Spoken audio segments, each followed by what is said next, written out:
जय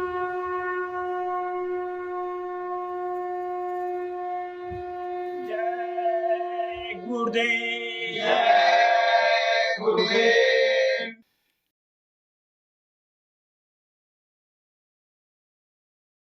जय गुरुदेव। जय गुरुदेव।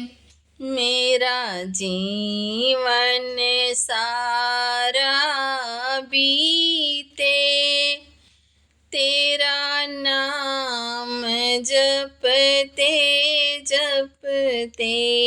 मेरा जीवन सारा बीते तेरा नाम जपते जपते।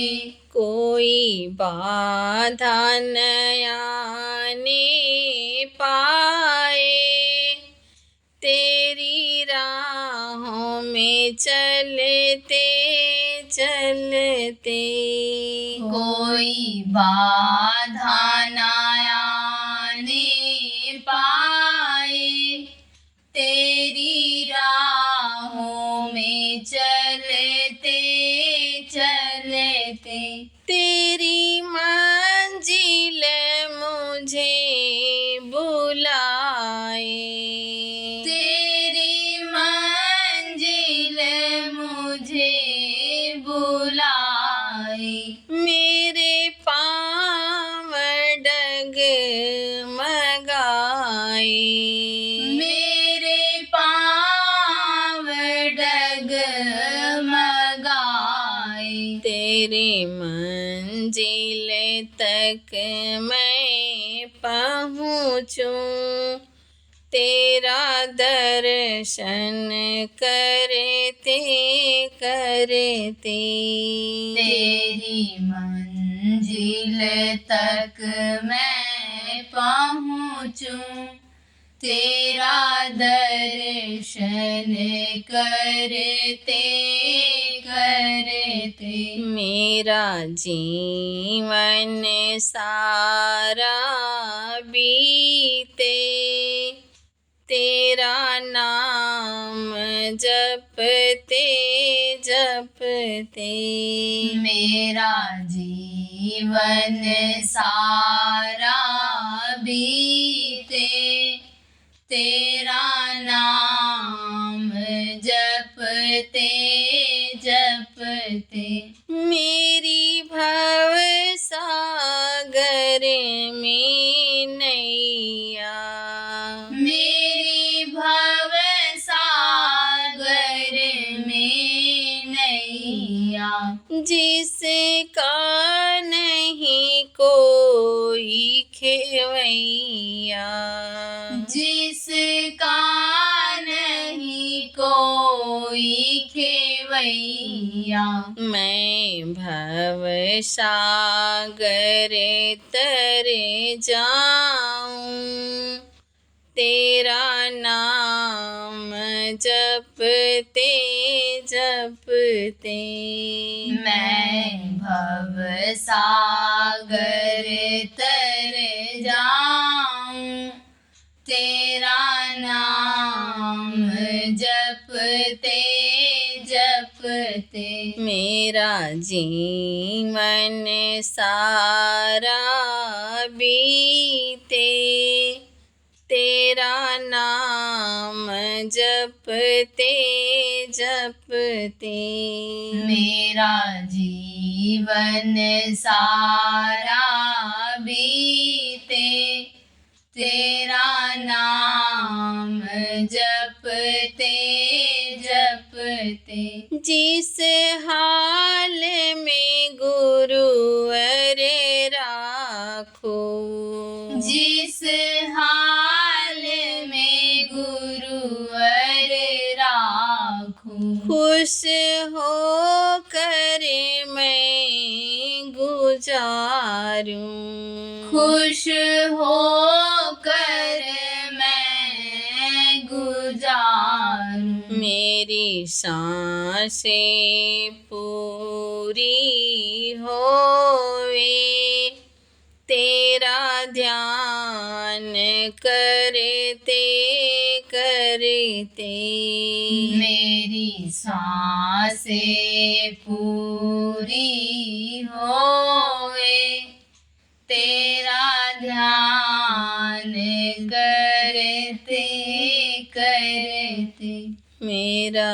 जीवन सारा बीते, तेरा नाम जपते जपते मेरा जीवन सारा बीते, तेरा नाम जपते जपते मैं कुछ भी नहीं सब तुम हो, मैं कुछ भी नहीं सब तुम हो, ये जग है तेरी माया, ये जग है तेरी माया, मेरा हर पल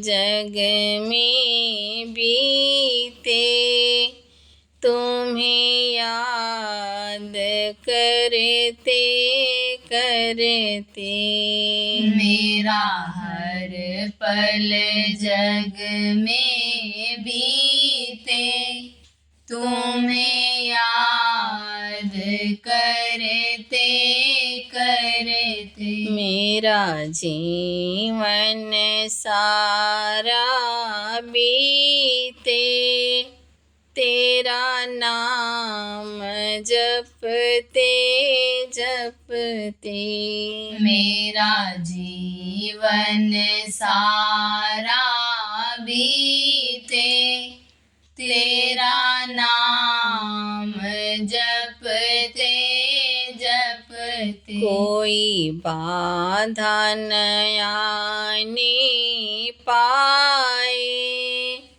तेरी राहों में चलते चलते कोई बाधा न आने पाए, तेरी राहों में चलते चलते जय गुरुदेव, जय गुरुदेव।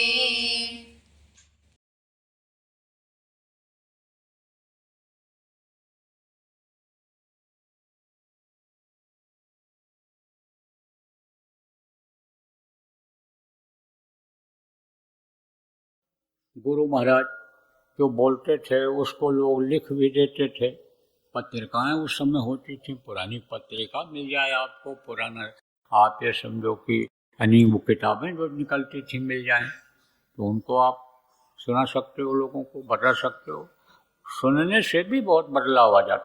नहीं कुछ होगा, बच्चों को आप ले जाओगे, 1 घंटा बैठेंगे वहाँ, तो ये जो इस वक्त पर बिगड़ता हुआ माहौल है, ये जो कंप्यूटर पीट कर मोबाइल में फ़ोटो देख करके और सुन पढ़ करके जो ये बिगड़ रहे हैं, वो समय तो उनका अच्छे काम में लग जाएगा, उसमें तो नहीं फंसेंगे। क्योंकि कहते हैं खाली दिमाग शैतान का घर होता है। तो जब खाली बच्चे बैठे रहते हैं तो वो कुछ न कुछ उसमें मोबाइल में खुट-फुट इधर उधर करते रहते हैं, और कोई दृश्य आ गया, कोई सीनरी आ गई, कोई फोटो आ गया, अब उसको उन्होंने देख लिया तो वो चीज़ तो उनकी आंखों में बस जाती है, वो तो जल्दी निकलती नहीं है।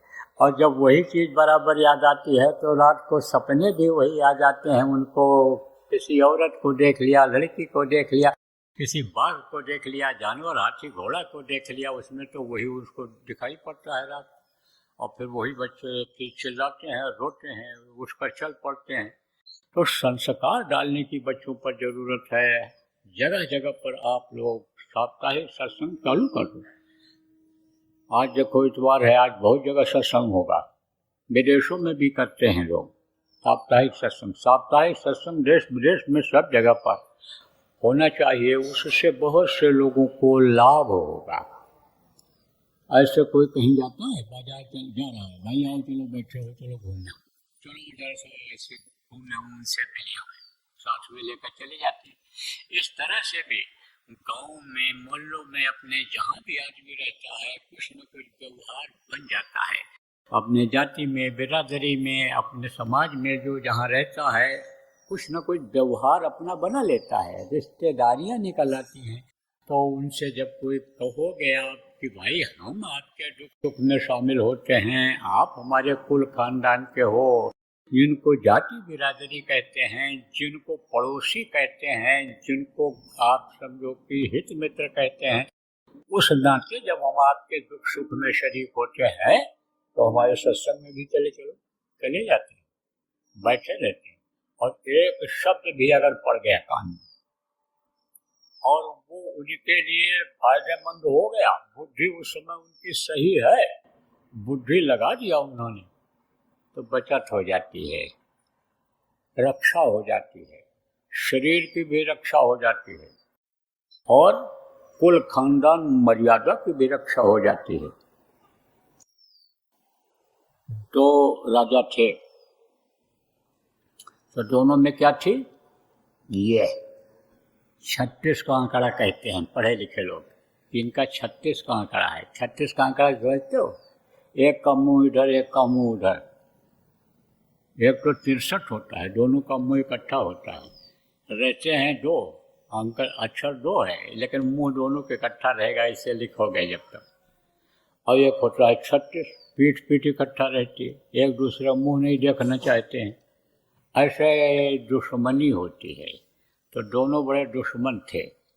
किसमें दुश्मन थे? अहंकार में। ना हम वो कहें ना हम इनसे कम हैं और ना ये कहें हम उनसे कम हैं। जैसे आजकल देशों में देखो, गुर्रा रहे हैं एक दूसरे को देख करके, लोग कह रहे हैं हम विकास किए हैं, विकास किए हैं, विकास किए हैं, लेकिन किस चीज़ का विकास किए हैं? रक्षा का कोई विकास किया? कोई दया धर्म फैलाने का विकास किया कि परोपकार का विकास किया? विनाश का विकास किया देश वालों ने। विश्व के देश इस समय पर विनाश के विकास में लगे हुए हैं। क्या बनाया उन्होंने? हथियार बना लिया, हथियार बना लिया है और इस अहंकार में बनाया है कि हमारा देश आगे है, हमारे वैज्ञानिक आगे हैं, हम आगे यानी सबसे आगे हैं, हम इनको परास्त कर सकते हैं, हम इनको बैठे बैठे ख़त्म कर सकते हैं। अब आप सोचो कि थोड़े दिन के लिए उस जगह पर हैं, थोड़े दिन के लिए दुनिया में हैं, इस चीज़ को भूल रहे हैं कि ये जगह भी हमको छोड़नी पड़ेगी। जो पावर जनता ने दिया है, जो पावर जनता के बल से हमको अधिकारी बनाकर दिया गया है, यह हमारा नहीं रहेगा, यह शरीर भी हमारा नहीं रहेगा। जब कितने प्रधानमंत्री, राष्ट्रपति, मंत्री चले गए, जब कितने अधिकारी यानी सैन्य अधिकारी और ये सब लोग दुनिया संसार से चले गए, तो हम कहाँ से रहेंगे? इस चीज़ को भूल रहे हैं, ये याद रखना चाहिए। लेकिन इस समय लोगों को क्या याद आ रहा है कि हम इनको ख़त्म कर दें, हम इनको मार दें, हम इनके अंदर तफरका पैदा कर दें, हम विरोध पैदा कर दें। इस अन्य समझो बात में लोग लगे हुए हैं। तो ये क्या है? ये अहंकार है। अहंकार किसी का नहीं चला आज तक। देखो, एक से यानी बलवान पहलवान हुए, एक से एक बड़े से बड़े राजा महाराजा हुए, एक से एक विद्वान हुए, वैज्ञानिक ज्योतिषी हुए, लेकिन अहंकार किसी का चला? अहंकार किसी का नहीं चलता है और अहंकार ही नाश करता है। तो दो राजा थे। अब आज के देखो, इस प्रकरण में हम ये निवेदन करेंगे, प्रार्थना करेंगे, किससे करेंगे? ये जो इस समय लड़ाई के लिए देश के रहनुमा लोग तैयार हैं और लड़ाइयाँ जहाँ हो रही, उनसे मैं प्रार्थना करूँगा कि भाई आप लोग शांति का रास्ता निकाल लीजिए और शांति के पथ पर चलिए कि जिससे जन की हानि न हो, धन की हानि न हो, आप समझो आदमी बहुत अगर हो जाए, मान लो एक जगह पर हो जाए, देश में एक जगह पर कहीं चले जाएं, बचाने के लिए वहाँ के लोग आदमियों की जान बचाने के लिए एक तरफ कर रहे हैं और दूसरे तरफ का नुकसान हो जाए, जमीन न रह जाए, गड्ढा बन जाए, मकान न रह जाए रहने के लिए, ज़रूरत की चीज़ें बाज़ारों में जहाँ मिलती हैं वो न रह जाएं, ये जो मनुष्य के फायदे के लिए जानवर बनाए गए ये न रह जाएं, तो आदमी क्या खाएगा, कहाँ रहेगा, क्या करेगा, इसको सोचने की ज़रूरत है। तो धन की भी हानि होगी, संपत्ति का भी नुकसान होगा, तो आदमी सुखी नहीं रह सकता है। आदमी की जान बच जाए तो भी नहीं सुखी रह सकता है। इसलिए दोनों चीज़ें ये बचाना इस वक्त पर जरूरी है। और उन्हीं देश के लोगों को ये जो जिम्मेदार लोग हैं बुला करके बैठा करके बात करें कि जो इस समय पर बिल्कुल लड़ाई करने के लिए विश्व युद्ध की रूपरेखा बनाने के लिए कमर कसे हुए हैं, तैयार हैं, उनको बुला करके जिम्मेदार लोग रास्ता निकालें तो रास्ता निकल सकता है, नहीं तो विनाश काले विपरीत बुद्धि विपरीत हो जाएगी और फिर विनाश होगा। तो दो राजा थे, दोनों में 36 का आंकड़ा था, दुश्मनी थी, कोई झुकने को न तैयार। अब संयोग के बाद देखो, एक ही लड़का एक राजा के और एक लड़की राजा की, दूसरे राजा के एक लड़की थी, और दोनों की मुलाकात हो गई, दोनों का परिचय हो गया। बहुत जगह परिचय हो जाता है, पढ़ाई लिखाई में हो जाता है, शादी ब्याह में हो जाता है, ट्रेन बस में हो जाता है परिचय। तो परिचय हो गया, और परिचय होने से दोनों में प्रेम हो गया, दोनों लोग मिलने जुलने लगे, और दोनों ने ये सोच लिया कि अब हम शादी करेंगे एक दूसरे से। तो उम्र होती है और इंतजारी की सीमा होती है। तब जब देखा कि कोई हिसाब और नहीं बन सकता है, तो सीधे सीधे घर में बता दिया कि हम इनसे शादी करेंगे। लड़के ने लड़की से कह दिया, लड़की के लिए कहा कि उस लड़की से करेंगे, लड़की ने कहा हम इनसे करना चाहते हैं। अब वो तो समझ लो कि जैसे आग में घी पड़ गई हो बात उनकी। दोनों भगत पड़े, दोनों राजा न तैयार, झुकने के लिए न तैयार कि जब रिश्तेदारी हो जाएगी तो दुश्मनी खत्म हो जाएगी। तो अब झुकने के लिए दोनों न तैयार, कुछ भी हो हम उनको अपनी लड़की नहीं देंगे, कुछ भी हो कैसी भी हो लड़की से हम शादी नहीं करेंगे। अब बेचारे दोनों परेशान। तो मिले जब एक दिन तो सोचे भाई अब तो शादी ब्याह हम लोगों को चल के कहीं कर लेना चाहिए। तो लड़की ने कहा एक बड़ी बड़ी तेज घोड़ी है हमारे पास, उसी घोड़ी पर बैठकर दोनों लोग निकल चले। आप निश्चित कर लिए, बैठ करके घोड़ी पर गए। जब बॉर्डर यानी राज्य का खत्म होने को हुआ, यानी सीमा जब खत्म होने को हुई, तो नदी थी, नदी के पास से ही ज़्यादातर लोग बंटवारा करते थे कि दुश्मन को अगर आना भी होगा दोनों तरफ से तो नदी बाधा डालेगी, और दुश्मन इधर उधर अगर रहेंगे तो अंदाजा भी लगेगा। तो नदी के पास जब पहुंची घोड़ी तो चौड़ाई ज़्यादा थी। अब घोड़ी ने जब देखा कि हमको ऐसा ना हो पानी में घुसा दें, तो बिदक गई। जब वो बिद के तो दोनों कूद गए नीचे। फटाफट घोड़सवारी दोनों करते थे, तो होशियार थे कि जब जानवर बिद कर तो बचेंगे कैसे।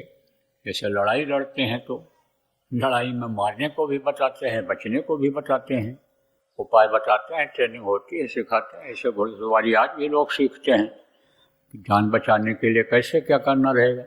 हवाई जहाज में जैसे उड़ने के लिए रहते हैं, भाई उड़ो, एक जगह से दूसरी जगह पहुंच जाओ, लेकिन उसमें आप समझो कि मुसीबत आ जाए, कोई बात आ जाए, तो ऊपर से कैसे नीचे चले आओगे। तो रक्षा जैकेट उसमें होता है, तो वो सब बताते हैं कि ऐसा जगह तो ऐसे पहन लेना, बांध लेना, इस तरह से, फिर नीचे यानी जब दरवाज़ा खोलेगा तब नीचे उतरना। तो दोनों कूद गए घोड़ी पर से। तब वो लड़की बोली कि ये बड़ी खराब घोड़ी है, मुझे याद है इसकी माँ भी जब पानी देखती थी तब बिचक जाती थी, उसी तरह से ये घोड़ी भी पानी देख करके बिचक जाती है। तब लड़के की बुद्धि बहुत दूर तक सोचने लग गई, उसकी बुद्धि तब खुली। तब लड़के ने कहा, राजा के लड़के ने राजकुमार ने, कि देख अब तेरे साथ मैं शादी नहीं करूँगा। अब वो तो घबराई, गुस्साई भी, घबराई भी। कहा, देख अभी नहीं करेंगे, भाग के जा कर के नहीं करेंगे, हम दोनों मनाएंगे। हम अपने पिता को मनाएंगे और तू अपने पिता माता मना ले, हम अपने माता पिता को मना लेंगे। तब जब दोनों राजी हो जाएंगे तब हमारी शादी होगी। दोनों जब हाँ कर देंगे तब हमारी शादी होगी, अभी हम नहीं करेंगे। अब उसके दिमाग में क्या आया, बुद्धि में उसके क्या आया कि भाई हम अगर चुपके से शादी कर लेंगे तो बच्चे पैदा होंगे, अब बच्चों पर भी इसका असर आएगा, चाहे लड़का हो चाहे लड़की हो, कि हमारे माँ बाप भक्त परिवार से अलग होकर के भग करके शादी किए थे तो हमारे ऊपर कलंक लगेगा। इसलिए हम राजी करके दोनों को तब करेंगे। अब आप ये समझो प्रेमियों कि यह चीज़ उसके दिमाग में आई राजा के लड़के के, और दोनों अपने विचार बदल दिए। ऐसे ही कोई बात ऐसी सत्संग में मिल जाती है कि जिससे परिवर्तन आ जाता है, बदलाव आ जाता है। तमाम ऐसे उदाहरण मिल रहे हैं। इसलिए जितना भी ज़्यादा से ज़्यादा सत्संग मिले सुनना चाहिए, सत्संग की बातों को ही सुनना चाहिए। अब ये ज़रूर है कि लोग मिलावट करते हैं, लोग स्वार्थ की बातें करते हैं। पहले खूब बढ़िया सत्संग सुनाएंगे, उसके बाद में फिर अपनी मजबूरी बताएंगे, और फिर उसके बाद में आपके अंदर दीनता पैदा करेंगे, दयालुता आएगी, फिर कोई चीज़ अपनी कहेंगे, समस्या कहेंगे, रुपया पैसा ये वो आप उनको दे दोगे। इसलिए यह भी इस वक्त पर जबकि ये चीज़ें ज़्यादा बढ़ रही हैं, ध्यान रखने की ज़रूरत है कि सार सार को गही रहे, थोथा दे उड़ाए। बहुत से लोग कहते हैं ना, जब कोई बात किसी से कुछ कहता है, कोई बात जब किसी से कुछ कहता है और नहीं करना होता है उसको, तब कहता भाई हम कुछ इस समय कम सुन रहे हैं, हमको सुनाई कम पड़ रहा है। इस समय तो मोबाइल चल रहा है, मोबाइल से बात होती है। पहले टेलीफोन से बात होती थी, तार लगा रहता था एक जगह से दूसरी जगह, और वो मशीन होती थी, ऐसे उठा करके उसमें बात करते थे। तो वो तार का यानी जगह कहाँ था, केंद्र कहाँ था, एक्सचेंज जिसको कहते हैं, टेलीफोन एक्सचेंज, वहाँ पर मशीन लगी थी। और वहाँ से जब कोई उठावे टेलीफोन तो वहाँ पर लाइट जलती थी, और फिर जब देख लेता था किस नंबर का जला, तब वो उसको दबा देता था, ऐसे लगा रहता था, स्विच लगी रहती थी, दबा देता था, तब ईश्वर की आवाज़ आने लगती थी। तब वो पूछता था, कहता था नंबर प्लीज़, या नंबर बताइए, हिंदी में कहता था, किससे आपको बात करना है।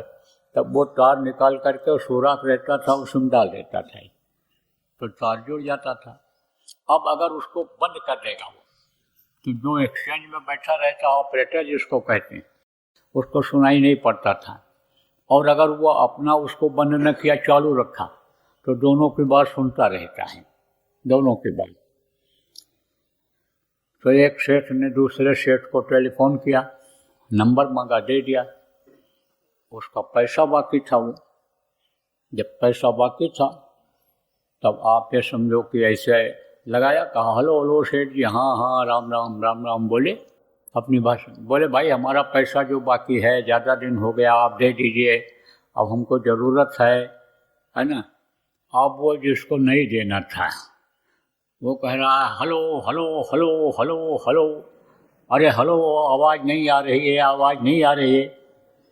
अरे बोले कि आपकी आवाज़ आ रही है, कहे नहीं नहीं नहीं आवाज़ नहीं आ रही है, आप क्या कह रहे हो। अब वो जो एक्सचेंज में बैठा है ऑपरेटर जिसको कहते हैं, जो जोड़ा था तार, वो सुन रहा है, दोनों की बात सुन रहा है। कहता सेठ जी बोलो बोलो बोलो बोलो बोलो, आप बोलो, आपकी आवाज़ इनको मिल रही है, सुनाई पड़ रहा है, और आपकी भी आवाज़ मिल रही होगी, इनकी भी मिल रही होगी। कहता नहीं नहीं नहीं नहीं सुनाई पड़ रहा है। अरे बोले सुनाई पड़ रहा है। तब वो सेठ कहता है जो बाकी सारे जब सुनाई पड़ रहा है तो तू ही दे दे जो बाकी है, जो बाकी है वो मांग रहा है तो तू ही दे दे, सुनाई पड़ रहा है, हमको तो नहीं सुनाई पड़ रहा है। ऐसे सार सार को गहरे चौथा दे उड़ाए। सुनो उन चीजों को, लेकिन सुनो नहीं, उसको दिमाग से सोचो नहीं, और ध्यान ही न दो तो बहुत बढ़िया है। ज़्यादा उनको तवज्जो न दो तो ज़्यादा अच्छा है। जो अच्छी बात करें, जो परमार्थी बात करें, जो आपके भलाई की बात करें, उनका सुनो, उनके पास उठो बैठो। नहीं कुछ है तो देखो, लिखा पढ़ी में अब बहुत चीज़ें आ गई, तो कहीं न कहीं कुछ न कुछ यानी परमार्थी वचन पढ़ते रहो, सुनते रहो। उससे क्या होगा, उससे ये होगा कि न तो अपना कर्तव्य भूलोगे, न अपना जो गृहस्थ का धर्म है वो भूलोगे, और न आप ये समझो प्रभु को भूलोगे, न गुरु को भूलोगे, किसी को नहीं भूलोगे। वो लाइनें जो पढ़ने में आएंगी, सुनने में जो बात आएगी, वो बराबर दोहराती रहेगी। क्या दोहराती रहेगी कि गुरु भक्ति पहले करे, पीछे और उपाय, बिन गुरु भक्ति मोह जग कभी न छूटो जाए। गुरु भक्ति पहले करो, तब ये दुनिया का मोह छूटेगा, शरीर का मोह छूटेगा, दुनिया की चीजें, पुत्र परिवार पत्नी का मोह छूटेगा, पति परमेश्वर का जिसको कहती हो बच्चों का मोह छूटेगा। अब छोड़ दोगे तो भी बात नहीं बनी, लेकिन जरूरत भर का रह जाएगा। बराबर लगाव उसी में नहीं रहेगा। 24 घंटा जो चीज़ सामने रहती है उसी में मन जिसमें लग जाता है वही नहीं रहेगा। फिर आपको गुरु भी बीच बीच में याद आते रहेंगे, गुरु की बातें याद आती रहेंगी, परमेश्वर के बारे में, परमात्मा के बारे में, प्रभु के बारे में जो गुरु ने बताया वो भी याद आते रहेंगे। तो धीरे धीरे ऐसे ही प्रेम धीरे धीरे ये रास्ता कट जाएगा। यह जो जीवन का सफर है आराम से कट जाएगा और अपना काम बन जाएगा। तो बराबर इस चीज का ध्यान रखना चाहिए सब लोगों को।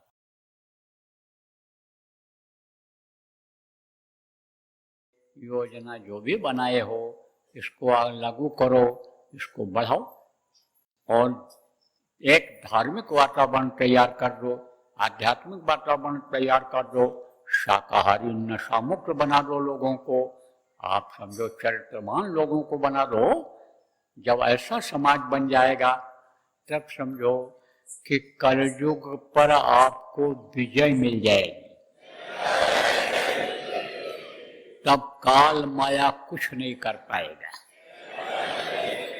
जब आपके अंदर निर्मलता आ जाएगी, लोगों के अंदर निर्मलता आ जाएगी, गंदगी जब साफ हो जाएगी, तब आप ये समझो कि तन मन से सच्चा रहे और सदगुरु पकड़े बांह। गुरु महाराज जो काम छोड़ करके गए उस काम को पकड़ लो, वही गुरु का बांह पकड़ना हुआ, वही गुरु उसी का बांह पकड़ेंगे।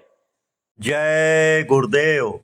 सरकारी व गैर सरकारी अनुदान के लिए बिना सत्संगियों के सहयोग द्वारा जनहित के कार्यों में लगी हुई बाबा जय गुरुदेव धर्म विकास संस्था का मुख्यालय पिंगलेश्वर रेलवे स्टेशन के सामने मक्सी रोड, उज्जैन, मध्य प्रदेश में है। यहाँ पर सत्संग व नामदान का कार्यक्रम होता रहता है।